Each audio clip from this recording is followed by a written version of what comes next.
Hello, I'm Mark Eisenberg, Industry Navigator with the Classroom to Career Hub, and I'm here to show you how to apply for credit for an internship. So first, congratulations on finding an internship.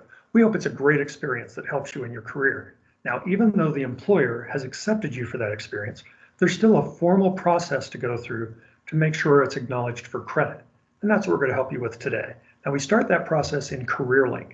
And if you haven't been there before, we can get there through the Student Hub. So I'm going to share my screen with you, and we're going to go through the whole process together. You should be looking at my screen now.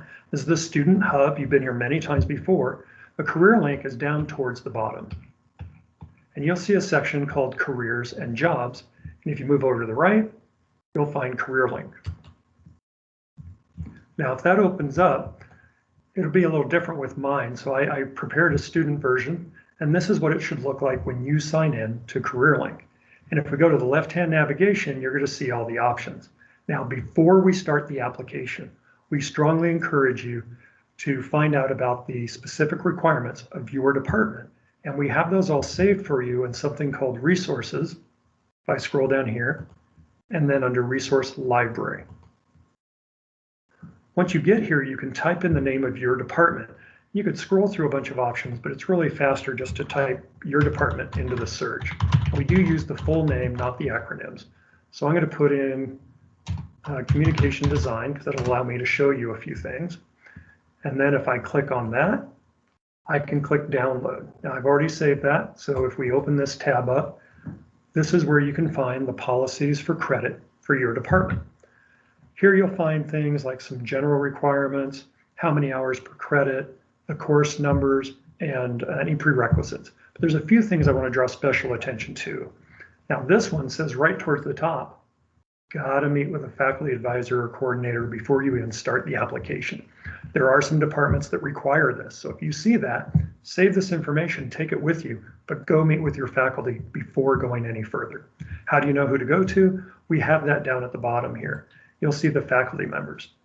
Now, even though we have a name or names on here, that may change by the time you have your internship, but this would still be a good person to start with, and they'll certainly know if another faculty member is handling internships that semester.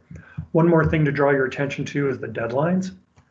This is another department that has a very strict policy on when you start. You have to have your internship secured and ready to begin by that first week of class. Others may give you up until census, and some departments will let you start later in the semester, even halfway through. But keep in mind, if your department's flexible that way, you still need to put in just as many hours as a student who started at the beginning of the semester. So be aware of that. Scrolling through the rest of this, you'll see instructions on how to apply, and this one even has specifics on learning objectives. We're going to talk more about that once we get into the application. So let's go back to the application.